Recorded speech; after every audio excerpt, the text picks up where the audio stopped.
தல்பியா.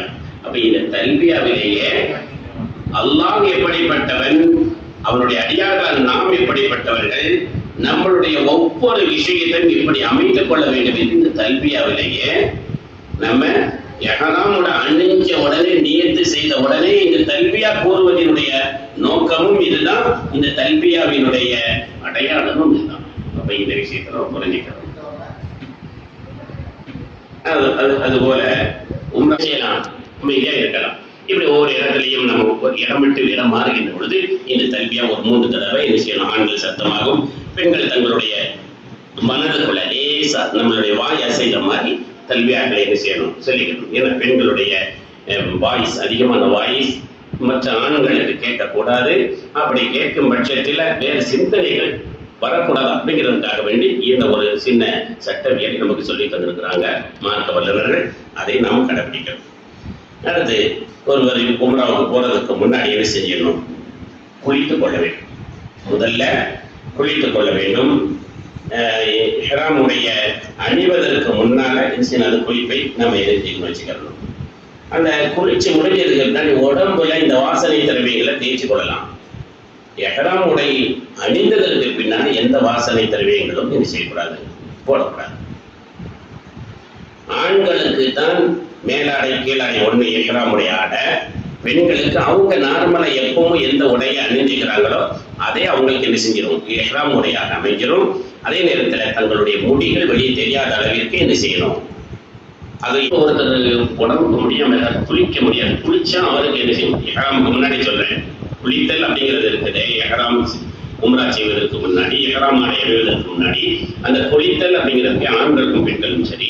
ஒருத்தர் காய்ச்சலா இருக்கு, குளிச்சா அவருடைய காய்ச்சல் அதிகமாயிரும், உடம்பு நோய் அதிகமாயிரும் அப்படின்னு குளிக்க வேண்டியது இல்லை, கொலை செய்துட்டா போதும். பெண்களுக்கும் அப்படித்தான் இல்லைங்களா. இந்த விஷயத்துல மார்க்கம் நமக்கு அழகான முறையில வழியை காட்டுது. எந்த விஷயத்தையும் கஷ்டப்படுத்தல மார்க்கம் நமக்கு. நம்ம இந்த விஷயங்களையும் நாம தெரிஞ்சுக்கணும், கொஞ்சம் கடைபிடித்துக்கணும். நீ எது அப்புறம் இஹ்ராம் நாம உம்ரா செய்கிறேன், இஹ்ராமுடைய அணிகிறேன் அப்படிங்கிற நீயத்தை என்ன செஞ்சுக்கிற வேண்டியது வச்சுக்கிறது. ஆண்களில் கண்டிப்பாக மேலாடை கீழாடை அந்த 2 வெள்ளாடை நமக்கு என்ன செய்வாங்க, தருவாங்க.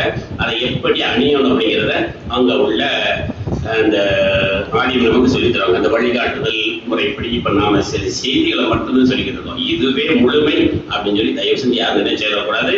அங்க ஒவ்வொரு இடத்துலையும் போய் என்னென்ன செய்யணும் அப்படிங்கிறதுல என்ன செய்வாங்க, தெளிவாகவே உங்களுக்கு சொல்லி தருவாங்க. எப்படி ஆண்கள் இஹ்ராம் அந்த ஆடை எப்படி போடணும், எந்த இடத்துல அந்த வலது தோல் தெரிகிற மாதிரி போடணும் அப்படின்னு அங்க எல்லாம் சொல்லி தருவாங்க. அவசியம் கண்டிப்பாக ஆண்கள் உள்ளாடை அணியக்கூடாது. இஹ்ராம் அணியும் பொழுது எந்த உள்ளாடைகளையும் ஆண்கள் செய்யக்கூடாது, அணியக்கூடாது. ஆனா இந்த தரப்பினருடைய இந்த அந்த இதை இந்த பிள்ளைகளும் தெரிஞ்சுக்கிறது இல்லை, தாய்மார்களும் சரியா புரியறது இல்லை. உள்ள வேகம் கேட்கறது கொடுங்க, முடிஞ்சிச்சு அவருக்கு. அதுக்கு அப்பீல் வேற எங்கேயாவது போய் அவங்க பண்ண வேண்டிய பசங்க வேற எங்கேயும் பண்ண வேண்டியது இல்லை. வீட்டுக்காரர் சொல்லிட்டா, அவங்க மனைவி சொல்லிட்டாங்கன்னா அவ்வளவு முடிஞ்சிச்சு. அப்படி ஒரு இணைப்பு பாலத்தை கணவனுக்கு மனைவிக்கு எல்லாம் வச்சிருக்கிறான். இந்த பிள்ளைகளை அந்த வீக்னஸ் எங்கே இருக்கோ அதை கரெக்டா தெரிஞ்சுட்டு என்ன செஞ்சிருவான், போய் அம்மா கிட்ட போய் சொல்லிடுவான், முடிஞ்சுட்டு கையில் முடியல. அந்த பிள்ளைகளை அந்த நீண்ட ஆயுசோடு வைக்கட்டும், அவங்களுடைய தேவைகளை நம்மளை வச்சு எல்லாம் பூர்த்தி செய்ய வைக்கட்டும். இப்படி கேட்கறது, இந்த கேட்குதலை கூட நபி ஸல்லல்லாஹு அலைஹி வஸல்லம் இருக்கிறாங்க. அல்லாஹ்ட கேளு, உனக்கு பைக் விரும்ப அல்லாஹ்ட கேளு. செருப்பு ஆரம்பு வச்சு எல்லாம் என் செருப்பு எனக்கு நல்ல செருப்பை கூட அல்லாஹ்ட்ட முதல்ல கேளு. ஒரு சட்டை வேணுமா, கைலி வேணுமா, பேண்ட் வேணுமா, ஒரு அல்லாஹ்ட்ட சொல்லிட்டு அப்புறம் அத்தாட்ட போய் சொல்லு. அத்தா மனசு அப்படியே அல்லாஹ் இணைஞ்சிருவாங்க, வாங்கி கொடுக்குற மாதிரி போட்டுருவாங்க. அம்மாட்ட அப்புறம் கேளு, அல்லாஹ்ட்ட கேட்டு அம்மாட்ட போய் கேளு. அம்மாவுக்கு மனசு எல்லாம் கொடுத்து உனக்கு பிரச்சனைகள் புறம் தீர்த்து வச்சிடும். இப்படி சொல்றாங்க சொல்லலாம். அப்ப எந்த தேவையானாலும் யார்கிட்ட கேட்கணும், அல்லாஹ்ட்ட கேட்கணும். அதான் இங்க இந்த தல்பியாவுல, இந்த லப்பைக் அப்படிங்கிற இந்த தல்பியாவுல லா ஷரீக லக் லப்பைக், உன்னை தவிர வேறு யாரையுமே எதுக்குமே நான் கூட்டு வைக்க மாட்டேன், உங்ககிட்ட தான் நான் எல்லாத்தையும் கேட்பேன் அப்படிங்கிறது முதல்ல யார்கிட்ட வைக்கிறது, அல்லாஹ்கிட்ட வைக்கிறது. அல்லாஹ் வேற எதுத்தையும் வைக்கக்கூடாது. அத்தா அம்மாட்ட கூட கேட்குதல் தான். எதுக்கு முன்னாடி அல்லாஹ்கிட்ட கேட்டுட்டு அத்தா அம்மாட்ட செய்தியை சொல்றது. அத்தா அம்மாவுக்கு காசு கொடுக்கறது யாரு, அல்லாஹ். அப்ப அத்தா அம்மாட்ட கேட்கறது தான் அல்லாஹ்கிட்ட, அத்தா அம்மாட்ட இந்த செய்தியை எட்டி வைக்கிறது தான் அல்லாஹ்கிட்ட கேட்கறது. இதுதான் இந்த தல்பியாவுடைய முழு பொருள் அப்படின்னு சொல்லி நான் நினைக்கிறேன். அடுத்தபடியாக இந்த நிச்சயமாக எல்லா புகழும் எல்லா விதமான ஞாபகத்துக்களும் யாருக்கு இருக்கு? ஒரு இடத்துல எனக்கு புகழ தரக்கூடிய ஒன்று நீ என்ன உன்னை நான் புகழ்றேன். உன்னை நான் புகழ்ந்தா நீ எனக்கு புகழ தருவ. ஞாபகம் உன்னை நான் ஞாபகத்து உங்களிடத்த இருக்குன்னு நான் உன்னை சொன்னா எல்லா ஞாபகத்துக்கு வாய் நிறைய கல்வால என்ன செய்யணும்? அஸ்ஸலாமு அலைக்கும் வரஹ்மத்துல்லாஹி வபரகாத்துஹு. வலைக்கும் அஸ்ஸலாம் வரஹ்மத்துல்லாஹி வபரகாத்துஹு. இன்ஷா அல்லாஹ் இந்த விஷயத்துல ரொம்ப நாம என்ன செய்யணும்? கவனமாக இருக்கணும். சாதாரணமான ஒரு நொடி பொழுது அவ்வளவு நன்மை நமக்கு கிடைச்சு செய்யலாங்களா? இன்ஷா அல்லாஹ் பரக்கத் செய்யட்டும். இப்ப நம்ம உம்ராவுக்கு போறோம் எல்லாருமே. நம்ம அதற்கு முன்னால இந்த உம்ராவுல முதல்ல விரும்பத்தக்க விஷயம், ஆண்கள் சத்தமாகவும் பெண்கள் கொஞ்சம் மெல்லிய சத்தத்தோடும் மிக முக்கியமான விரும்பத்தக்க ஒரு விஷயம் என்னன்னா தல்பியா. உம்ராவுக்கு நம்ம அந்த இஹ்ராம் கடையை அணிஞ்சிட்டோம்னாலே முதல்ல சொல்ல வேண்டியது தல்பியா. அதை எல்லாரும் 3 தடவை சொல்லிக்கலாமா? அதனால பெரிய நன்மை இருக்கு. சொல்லலாம், சொல்லுங்க இன்ஷா அல்லாஹ். لبيك اللهم لبيك لبيك لا شريك لك لبيك إن الحمد والنعمة لك والملك لا شريك لك لبيك اللهم لبيك لبيك لا شريك لك لبيك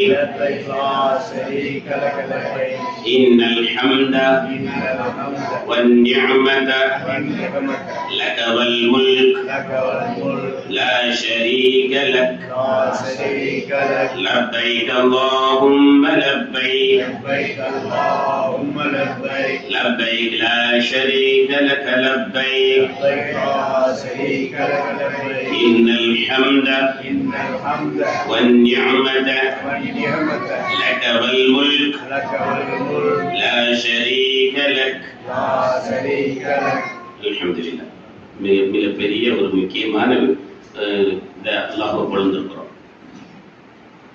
நமக்கெல்லாம் நல்லா தெரியும் இதோடைய அர்த்தங்கள், பொருள்கள். நம்ம லப்பைக் அல்லாஹும்ம லப்பைக், யா அல்லாஹ் நான் உன்னிடத்துல சரணடைஞ்சிட்டேன், உன்னிடத்துல சரணடைஞ்சிட்டேன், உன் வீட்டுக்கு வந்துட்டேன்,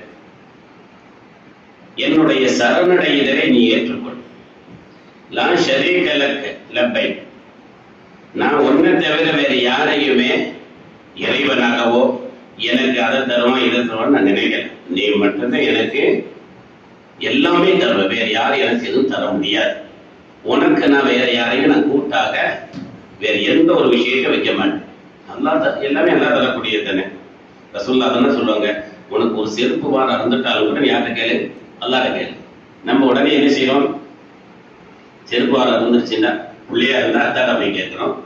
அத்தாட்ட கேட்காத பிள்ளையா அம்மாட்ட. இந்த அம்மாவுடைய பிரச்சனை இருக்குது பாருங்க. அங்க சொல்லிட்டா எல்லாம் வேகமா நடந்துடும். அங்க சொல்லிட்டா அத்தா கொஞ்சம் முன்ன பின்ன, ஒரு பைக்கே ஒரு பிள்ளை கேட்கிறான், அத்தா கொஞ்சம் முன்ன பின்ன அவர் பலதை யோசிப்பாரு. வெளியே போறாரு வராரு, எப்படி எல்லாம் அந்த பசங்க ஓடுறாங்கன்னு அவருக்கு தெரியும், இந்த அம்மாவுக்கு தெரியாது. உள்ள ஆசை மட்டும்தான் இந்த அம்மாவுக்கு தெரியும். அத்தாவுக்கு ஆசை இருக்கிறதோட அவனுடைய ஆயுள்ல அவர் கவனம் போவாரு. அவன் போற போக்கு, அவன் அப்படி திருப்பிக்கிட்டு போறது,